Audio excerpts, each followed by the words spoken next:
Olá você, telespectadora, olá você, telespectador da TV Cultura. A partir de agora você acompanha a opinião eleitoral desta terça-feira, 3 de setembro. Participa analisando as notícias com você, o advogado Roberto Mohamed.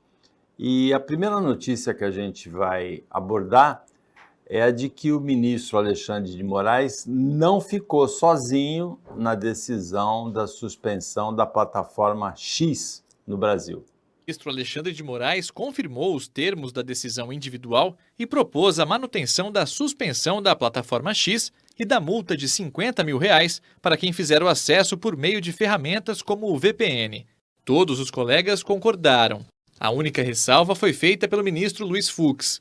Segundo o ministro, a punição deve ocorrer apenas se pessoas e empresas utilizarem a plataforma para fraudar a decisão com manifestações vedadas pela ordem constitucional, como racismo, fascismo, nazismo ou de incitação a crimes em geral.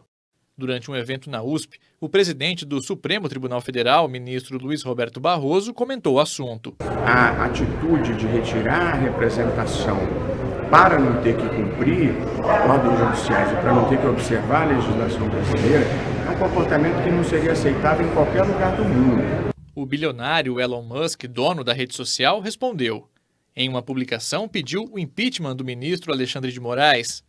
Em outra, ameaçou bloquear ativos do governo brasileiro, sem dar detalhes. A mensagem é uma referência ao bloqueio financeiro e não de ativos da Starlink.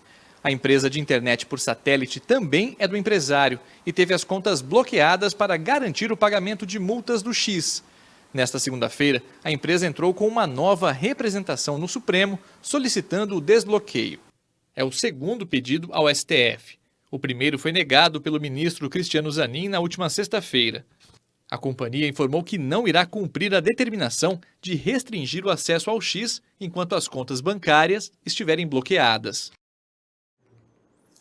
Boa tarde, Mohamed. Boa tarde, Paulo.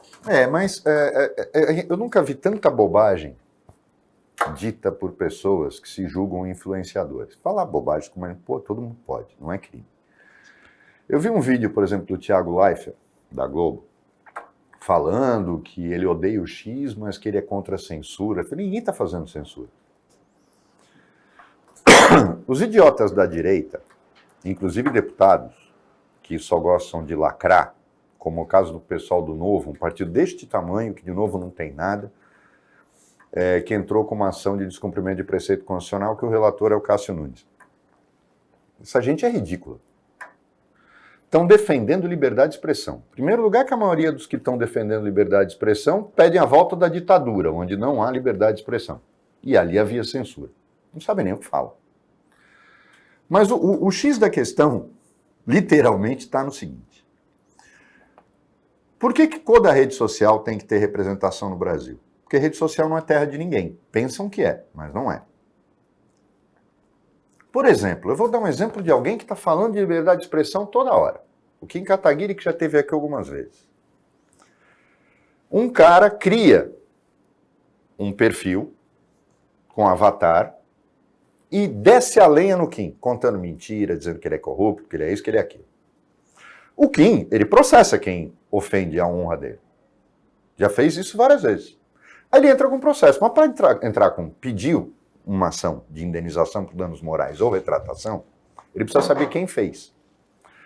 O que é preciso? É preciso que ele peça na justiça, através de uma ação chamada pedido de informações, na verdade é um incidente processual, que o juiz oficia a rede social para despedir o IP daquela pessoa, aquele perfil falso que falou tudo aquilo. Porque ele tem que ter quem processar. A Meta faz isso. E o X faz isso na Turquia, faz isso na Índia, em qualquer lugar, e nos Estados Unidos. Quando ele fecha a representação dele no Brasil, ele vai dizer, eu não tenho representação aí, não posso fazer nada. E aquele cara pode usar o Twitter, o X, para ofender a honra de um monte de gente, sem o risco de ser processado. Essa é a concepção de liberdade de expressão do seu Elon Musk. Um picareta profissional, que é muito bom para fazer investimentos, nunca criou nada, e que virou Deus para essa turma absurda de direita aí que tem o Bolsonaro como mito e o Elon Musk como Deus. Quando ele fecha e não nomeia representante legal e não responde ofícios, e ele já tinha descumprido decisões judiciais quando ele se negou a fornecer informações ou bloquear perfis que estavam ofendendo pessoas. E no Brasil, quem descumpre ordem judicial, você pode recorrer contra a ordem, mas a ordem judicial tem que ser cumprida. O X tinha que ser suspenso. Primeiro que não vai fazer falta nenhuma. É a pior rede social que já inventaram. Mas o problema todo é que não é liberdade de expressão. Tanto ele sabe disso que na Turquia, que não é uma democracia, e na Índia, que também não é uma democracia, ele cumpre essas decisões. Por que no Brasil ele faz isso? Eu vou permitir que um empresário gringo bote banca aqui e diga quais as decisões que ele vai cumprir. Eu sou o defensor da liberdade de expressão. Não, não é. Não é. E não é só aqui, né? Porque nos Estados Unidos agora ele está dizendo que a Kamala vai transformar os Estados Unidos num país comunista. Quer dizer, além de tudo, ele é louco. Esse cara é louco. Mas é um louco planejado, ele vai testando as coisas. E ele está fazendo um jogo de pressão. A decisão do Alexandre de Moraes foi acertada em tudo. Até, inclusive, eu vi tanta bobagem ontem dita, questionada na Globo News, falando que ele fez uma opção para ser mais confortável de ir para a primeira turma. É para a primeira turma. Você não pode, nenhum ministro consciente vai ficar ocupando o plenário do Supremo com esse tipo de ação. Até porque estão dando uma dimensão muito maior do que ela tem. É uma rede social que vai ser suspensa até cumprir a lei brasileira. Agora, eu não posso admitir que um partido como o Novo faça uma ação para liberar o X. De onde eles querem? Eles são deputados federais. Eles querem que uma empresa seja irrelevante, que essa empresa descumpra a lei nacional. É a festa do caqui. Foi isso que aconteceu. Eu duvido que o Cássio Nunes dê a liminar. Até porque ele vai criar uma situação paradoxal, porque a primeira turma foi por unanimidade o bloqueio. É Supremo contra Supremo, isso não vai existir. E o próprio Barroso já disse, no mínimo, se fosse para plenário, era 6-5. Então, acabou, porque ele ia votar a favor. Eu duvido que a Carmen Lúcia também votasse contra. Então, mesmo que o André Mendonça, e eu duvido que o André Mendonça votasse contra a suspensão. Eu já disse aqui que é um dos melhores ministros do Supremo. Não importa que ele foi nomeado pelo Bolsonaro. É uma pessoa que tem, ele preenche o requisito plenamente do reconhecido saber jurídico, notório saber jurídico. Isso não tem dúvida nenhuma. Então, eu não tenho dúvida, Paulo. O que está acontecendo é um festival de besteiras, como diria Stanislau Ponte Preta, transformando o Brasil num circo a favor de um empresário que não vale o prato de comida que come, para defender uma rede social que não acrescenta nada. Agora, o que Starlink fez é para imediatamente caçar a outorga dela. É descumprimento judicial, manda prender o representante legal. A empresa diz, não, eu só vou cumprir a ordem judicial quando liberar minha conta. Falou, você está recorrendo para liberar a tua conta. Que negócio é esse? Eu estou falando, eu vou deixar um cara como Elon Musk chegar no Brasil e gritar? Chega, né? O Opinião Litoral volta depois do intervalo e fica com a gente. Aliás, não é bem rapidinho, porque tem o horário eleitoral todo. Depois do horário eleitoral, volta a Opinião.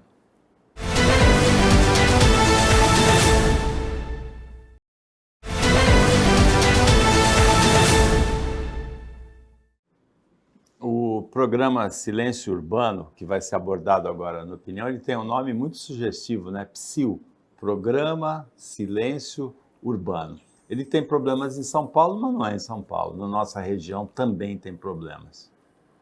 Bom, pessoal, 22h33, o PSIL chega na casa, conforme o vídeo aí, canto superior esquerdo. Ela vai descendo a rua.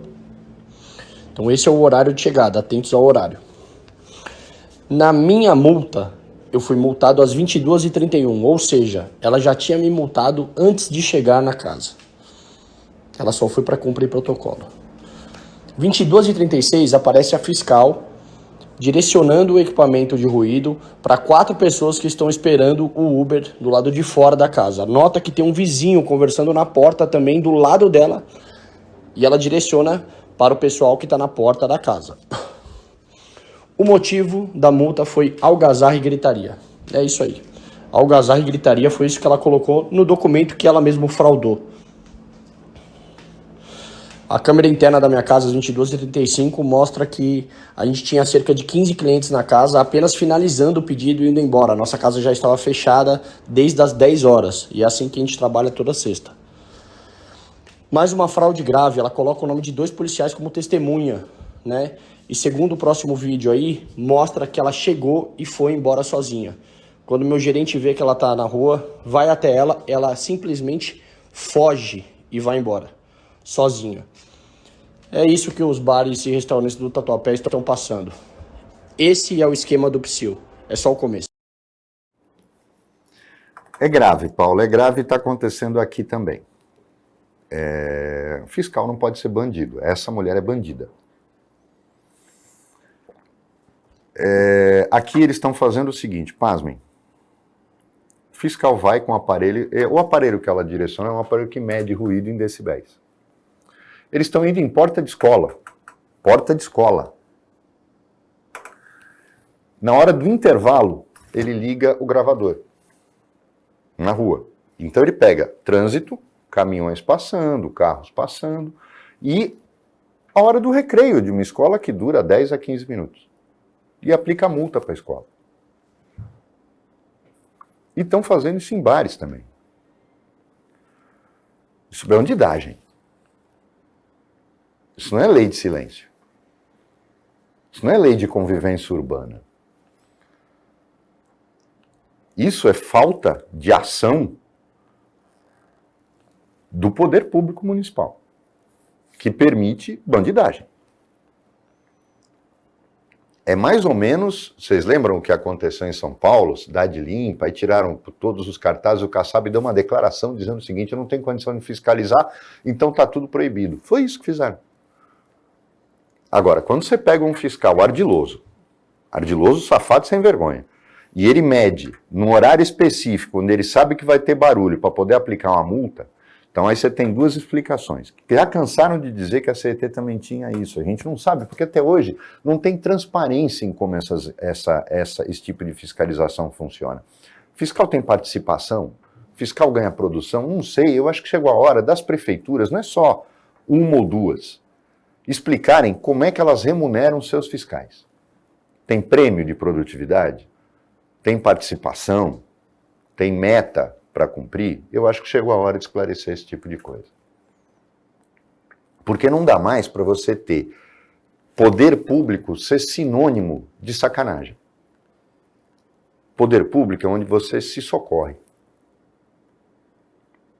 Então, é preciso ter.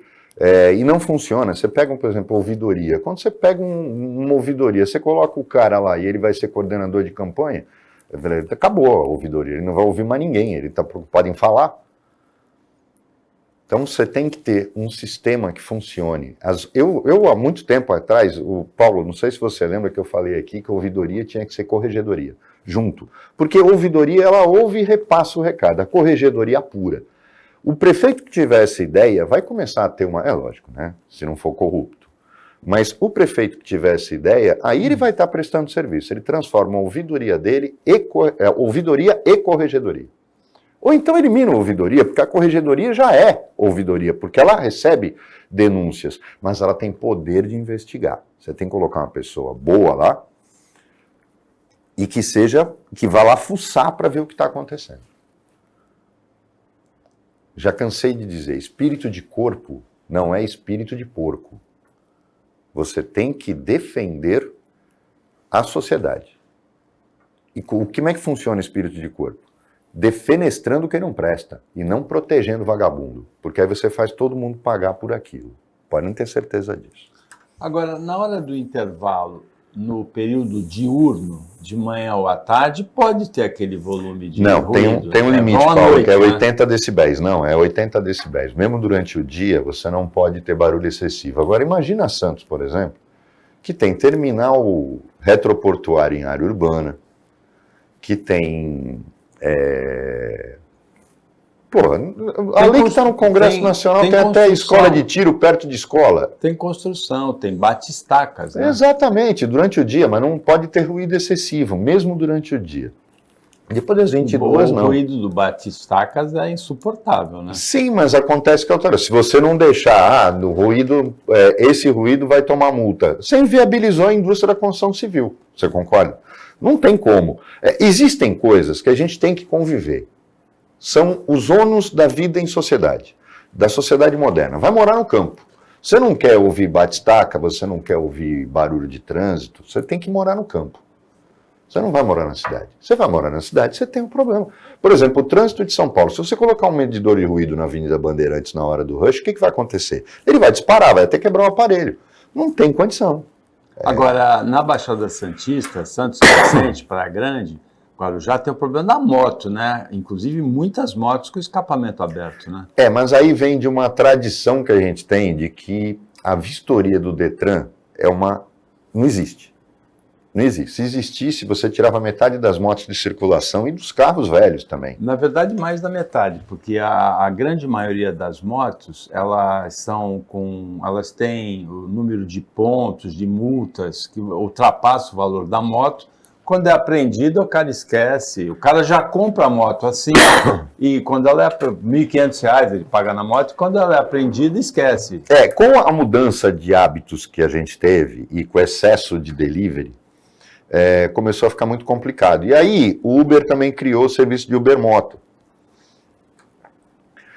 Com isso, a procura por motos foi muito grande, porque você tem num país que tem o desemprego que nós temos, isso é lógico, disparou. O problema é que nem todo mundo tem condição de ter uma moto nova. Então começou-se a ter essas verdadeiras máquinas de barulho na rua para isso. Há 2 tempos normalmente já é barulhenta, mas os caras ainda tiram o miolo. Eu não sei por que esse tipo de coisa. E você tocou num assunto certo. Por isso que os comandos normalmente são feitos, e todo mundo pensa isso, sabe por que param moto? É porque vai levar 90% das motos que eles pegarem, você está certo. Ou porque estão com documentação vencida, ou estão irregulares, ou moto roubada, que está rodando aí com sacolinha de aplicativo de entrega. A gente tem que começar a ter um pouco mais de atenção em relação a isso. Agora, Paulo, sem dúvida nenhuma, a vistoria do Detran é uma lenda.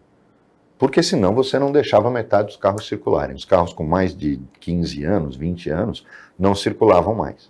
Porque o que vale para moto, em parte vale para os automóveis também. Tem muito automóvel não licenciado e com o valor de multas muito alto, que o sujeito não vai licenciar mais. Exato, ele vai para o pátio e também isso é uma coisa que tem que ser regularizada, porque é outra indústria de corrupção também, a exploração de pátios. Foi para o pátio, não foi reclamado, a lei tinha que mudar. Eu hoje estava ouvindo na Bandeirantes, eles falando sobre a revisão do Código Penal. Para mim é uma inversão de prioridade. O problema não é o Código Penal. O Código Penal estabelece os tipos penais, ou seja, os crimes. O nosso problema não é a definição de crime, Paulo. O nosso problema é o processo penal. Nós temos a prioridade não é o Código Penal. Não está andando, mas mesmo que andasse, o problema não está nele. O problema está no processo penal. A simplificação do processo penal. Eu já cansei de dizer aqui, estabelecer o contraditório no inquérito, assim você não precisa reproduzir as provas depois. E com prazos muito curtos, é só copiar o da legislação eleitoral. O advogado tem que trabalhar, Paulo. É colocar o contraditório no inquérito, na investigação, eu não preciso repetir prova, eu economizo tempo de processo. O que acontece hoje? Você tem um inquérito que dura 2, 3 anos, você vai ter um processo que vai durar 3, 4 em primeira instância. Porque vai repetir tudo que foi feito no inquérito, porque não tinha contraditório. Isso era o primeiro ponto. Segundo, o Ministério Público trabalhar do lado da polícia e não é fazendo cota, concedo prazo, peço isso. Não, está lá, presente. Ele não tem que tomar café com o juiz, o promotor, já cansei de dizer isso, ele tem que tomar café com o delegado. E o terceiro é mudar radicalmente a lei de execuções penais. impedir essa progressão de pena automática e as saidinhas automáticas. Já cansei de falar aqui, é caso a caso. A condicional podia até ser concedida antes. E outra, a gente prende demais, Paulo. A gente prende demais. Tem determinados crimes que você pode manter o cara preso, ele conserva tudo que ele roubou, que é o caso da corrupção, estelionato, depois ele sai e vai aproveitar a vida. Você tem que punir o cara financeiramente. Essa é a grande questão. Então a gente tem que ter, e principalmente essa questão de critério de provas. A gente acabou de ver agora, a Justiça Federal anulou, lá sabe aquele processo dos policiais que roubaram a cocaína e quiseram vender a cocaína de volta, que tinha um monte de gente envolvida? Anularam tudo, pediram de desculpa para todo mundo, entregaram os bens, só não entregaram a droga. O resto devolveram tudo, tá tudo certo. Por quê? Porque não podiam ter pego o celular do advogado e foi a partir de lá que chegaram em tudo. Quer dizer, você vê, o critério de provas no Brasil é uma piada. Então, isso tem que mudar. O problema é a legislação penal e a lei de execuções penais. Depois você cria tipo penal novo. Depois você revisa o Código Penal. A gente não precisa de um Código Penal novo. O que tem aí é o que tem para hoje e está dando para o gasto. O problema é o processo penal e a lei de execuções penais. Opinião volta depois do intervalo bem rapidinho.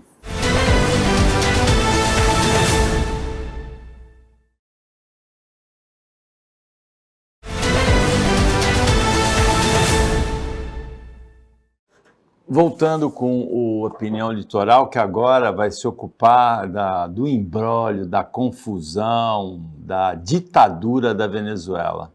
A aeronave francesa de modelo Dassault Falcon 900X, custo equivalente a 60 milhões de reais, foi apreendida na República Dominicana e levada para a Flórida. Segundo o Departamento de Justiça norte-americano, o avião foi comprado por meio de uma empresa de fachada e contrabandeado para fora dos Estados Unidos para uso de Nicolás Maduro e seus representantes em uma violação das sanções impostas a Caracas. Uma dessas ordens, emitidas quando Donald Trump era presidente, proíbe cidadãos norte-americanos de se envolver em transações com pessoas atuando direta ou indiretamente em nome do governo venezuelano. E Washington também faz restrições de exportação para itens destinados à inteligência militar daquele país. Sem mencionar diretamente o episódio, o líder venezuelano criticou os Estados Unidos, que querem imponer o Império Norte-Americano em Venezuela. O governo venezuelano usou o termo pirataria. A aeronave foi apreendida na República Dominicana. O valor é de 60 milhões de dólares. É um rolo, é uma confusão, né? O governo do Maduro é um governo... É uma piada em forma de governo. Não tem mais o que justificar. E eu não sei o que o Brasil não toma a atitude de tirar o embaixador de lá, porque não dá mais. O Maduro instaurou uma ditadura. Agora mandou prender o opositor. E eu achei engraçado que o Rui Costa hoje participou de um programa de TV e dizendo, não é comigo, mas a nossa tradição... Falou, a nossa tradição é o seguinte, se o Rutia quiser vir para cá, Paulo, tem que conceder o asilo imediato para ele. E ele é o presidente eleito da Venezuela. O mundo tinha que empossá-lo como presidente.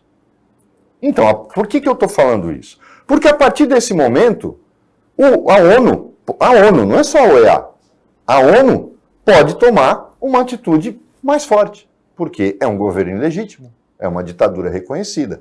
Tudo bem, a gente atura um monte de ditadura no mundo, mas a do Maduro já ultrapassou, ela não ultrapassou só os limites de desrespeito a direitos humanos, de destruição de um país, mas de limite de ridículo. Porque o Maduro, ele é ridículo.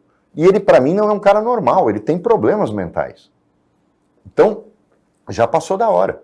Todo mundo sabe que os generais venezuelanos não vão tomar nenhuma atitude, porque com o Maduro tá bom, ele está deixando todos eles milionários.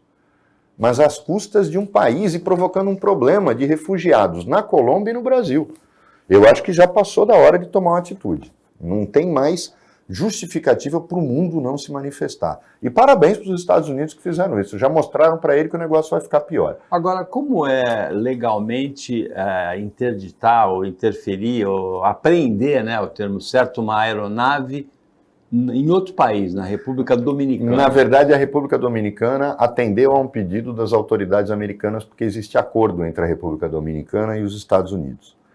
É a mesma coisa da prisão. Por exemplo, o Putin agora foi, eu não lembro, eu não sei se ele foi para a Mongólia. E aí o Tribunal Penal Internacional pediu a prisão dele. A Mongólia riu, né? A Mongólia, a Rússia, a China, todo mundo deu risada, porque nenhum dos três países é signatário do Tribunal Penal Internacional. Então dane-se o que você está pedindo. Eu já disse aqui, quando o Lula falou que saía do Tribunal Penal, ele não estava errado. Os Estados Unidos não são signatários. Ele garantiu a liberdade do Putin, caso Sim, claro, Putin ele não é obrigado a seguir, ele não é obrigado a seguir. Os Estados Unidos não são signatários e não se sujeitam ao Tribunal Penal Internacional, mas usam o Tribunal Penal Internacional quando lhes favorece. É uma coisa meio absurda isso. Mas em relação à Venezuela, agiu corretamente o governo da República Dominicana. Apreendeu o avião por quê? Porque as barreiras impostas pelos Estados Unidos impediam a Venezuela de fazer a compra daquele avião, o governo venezuelano de fazer a compra daquele avião. Teve um caso, pouca gente lembra disso. O Brasil, logo que o Maduro assumiu, o Chaves morreu, quis vender o AMX, a Embraer quis vender o AMX para a Venezuela. A Venezuela tinha comprado os Sukhóis, o Sukhoi Su-30, que aí, olha, tem a força aérea mais moderna do continente, não voa um, não tem manutenção, não voa um, tá tudo em terra. Para invadir a Venezuela é só pegar 2 ou 3. A MX, o MX é um jato de ataque, ele não é um caça. Manda destruir a base aérea, pronto, acabou a força aérea venezuelana. Os aviões não conseguem subir para se defender, porque ele não tem condição, não tem manutenção. Mas naquela época precisava fazer, como o Brasil agora está procurando um avião, fazer a transição do piloto de caça do ALX, que é o Super Tucano, e do AMX, para poder chegar no Gripen, por exemplo. O Brasil está procurando um avião, a gente chama isso de caça de transição. E a Venezuela estava procurando, e a Embraer tinha feito um modelo novo do AMX, diferente do AMX que voa na Força Aérea Brasileira, que era o AMX-T. Ele era um jato de transição, ele foi preparado para treinamento, o T era de treinamento. E a Venezuela quis comprar, aquilo ia ser um negocião para a Embraer. Os Estados Unidos barraram, não vai vender. Por quê? Porque o AMX usa componentes americanos, assim como o Super Tucano. A indústria mundial ela está cheia desse tipo de coisa por conta da globalização. Então, não houve condições de fazer a venda, mesmo com o Maduro querendo comprar. Eu acho que só ia aumentar a dívida, né? Porque ele ia encomendar da Embraer, não ia pagar e ia ficar por isso mesmo. Ainda bem que os americanos não deixaram a Embraer ficar com prejuízo na mão. Mas isso iria acontecer e não aconteceu. Então, os embargos americanos, eles vão muito mais além, Paulo, de dizer não pode comprar isso, não pode vender aquilo. Qualquer um que use componentes para fazer alguma coisa americanos não pode fornecer.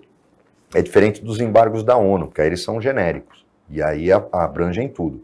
Mas nesse caso específico dos Estados Unidos com a Venezuela, ninguém que use, que os Estados Unidos não podem fornecer, nenhuma empresa americana pode fornecer e nenhuma empresa do mundo que use componentes americanos pode fornecer equipamento militar ou de inteligência para a Venezuela, o que está certo.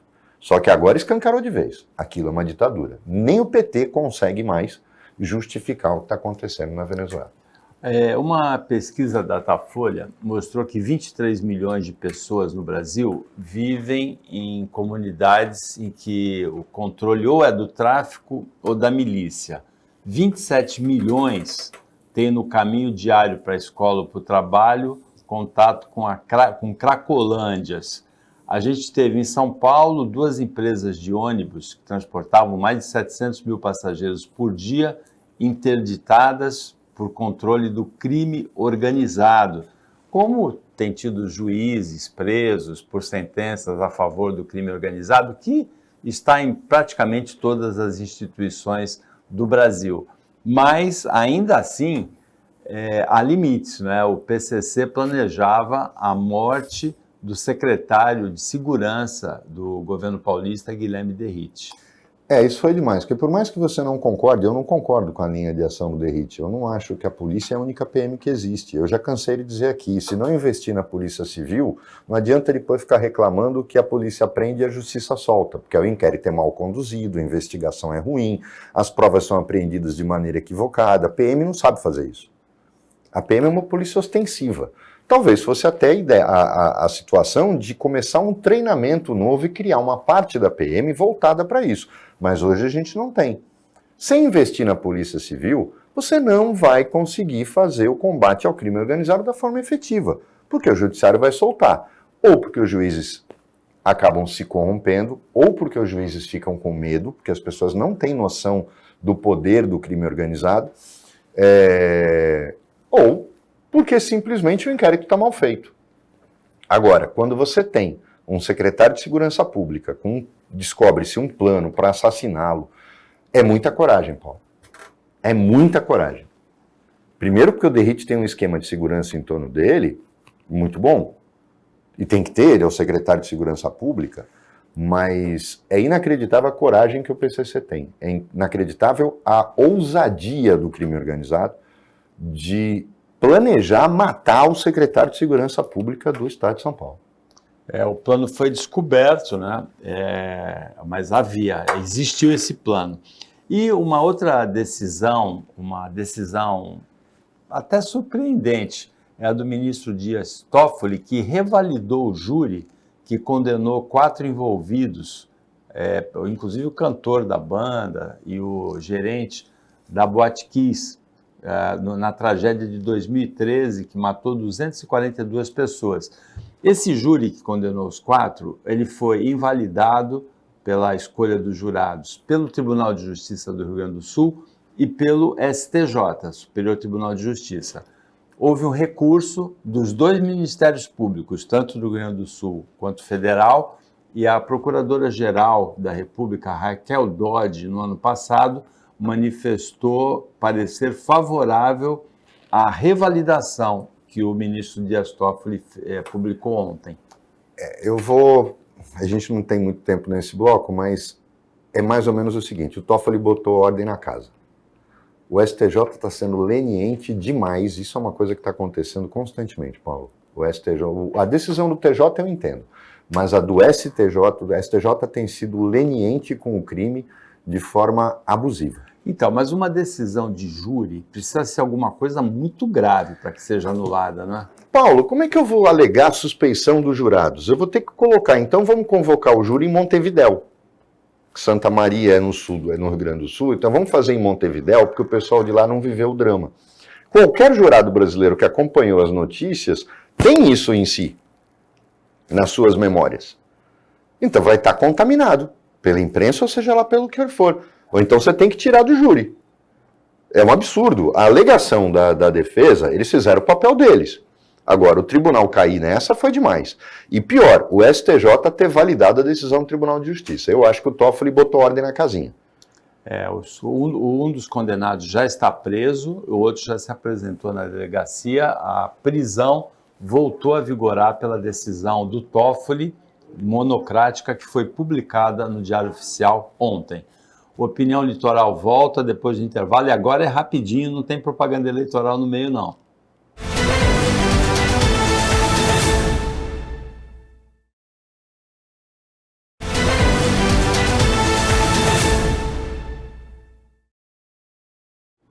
Voltando para o último bloco do Opinião Litoral, Roberto Mohamed está analisando as notícias com você. Uma notícia curiosa é aquela, depois ele pediu desculpas, mas o governador Tarcísio de Freitas, ele disse que votaria nulo num hipotético segundo turno entre Pablo Marçal, não é tão hipotético assim, né, e Guilherme Boulos. Paulo, mas tem uma coisa grave aí. Antes disso, ele tinha postado um vídeo na rede social dele, dizendo que o Ricardo Nunes representava o bolsonarismo, representava aquela pauta de costumes dos bolsonaristas. O problema foi a forma como o Tarcísio fez. Porque ele esquece. Ele fala que o Nunes é contra o aborto, que o Nunes é contra a identidade de gênero, que que o Nunes é contra um monte de coisa que essa direita radical defende. E aí o Tarcísio esquece que ele é o governador de todo mundo. Porque quando acaba a eleição, e não é eleição para governador, ele é o governador de quem é a favor da liberação da maconha, ele é o governador de quem é contra a homofobia, ele é o governador de quem defende o aborto, ele é o governador de todo mundo, porque ele é o governador do estado de São Paulo, ele é o governador de todos os paulistas, embora seja carioca. O que ele não pode é assumir uma pauta conservadora no momento em que ele está no meio do mandato dele. E aí, ele veio com essa coisa de que, num segundo turno, entre Boulos e Marçal, ele defendeu o voto nulo. Aí, pasmem, é aí que a coisa pega. Para mim, a coisa pegou definitivamente em relação ao Tarcísio. Eu sou extremamente crítico do governo do Estado, a postura do governador, mas ele foi de uma subserviência que eu jamais poderia imaginar num governador do maior Estado da União. E aí, o Carlos Bolsonaro, um vereador do Rio de Janeiro, um dos 3 filhos trapalhões do Bolsonaro, deu um esculacho nele. E vejam bem aonde vai a subserviência. A lealdade é uma coisa, a subserviência é outra. Ele se retrata obedecendo o Carlos Bolsonaro. Então veja o quanto é grave.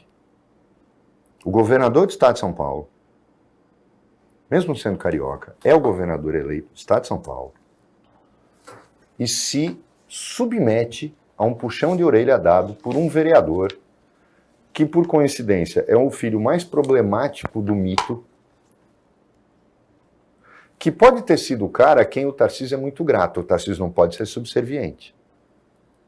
O Cássio Nunes foi escolhido pelo Bolsonaro para o Supremo, mas não é subserviente. O André Mendonça foi indicado pelo Bolsonaro para o Supremo, eu já falei aqui no primeiro bloco, mas não é subserviente ao Bolsonaro. Gratidão é uma coisa.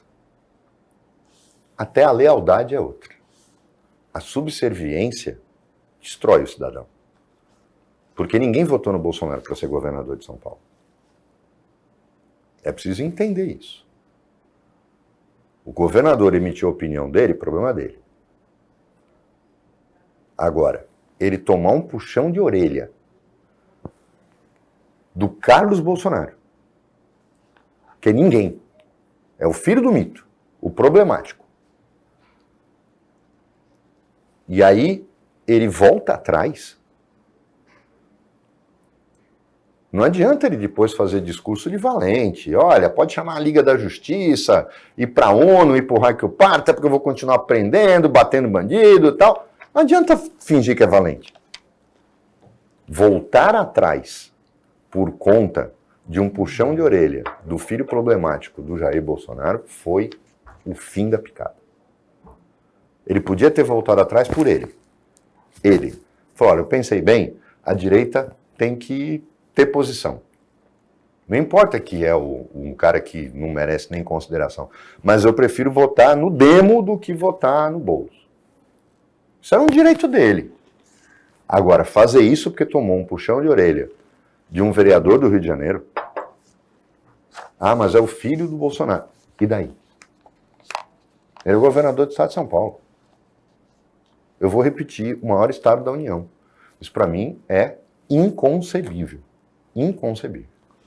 Nas Olimpíadas de Paris, o Brasil conquistou 3 medalhas de ouro, todas 3 por mulheres.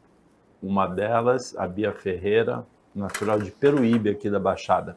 Outra atleta brasileira, outra atleta da Baixada, Larissa Pimenta, de São Vicente, também ganhou medalha. Então, todas as 3 medalhas de ouro brasileiras foram de mulheres. Ontem, a Bia Haddad fez história, se classificou entre as 8 finalistas do US Open, um torneio de tênis aberto dos Estados Unidos, coisa que uma brasileira não alcançava há mais de 50 anos, desde a lendária Maria Bueno.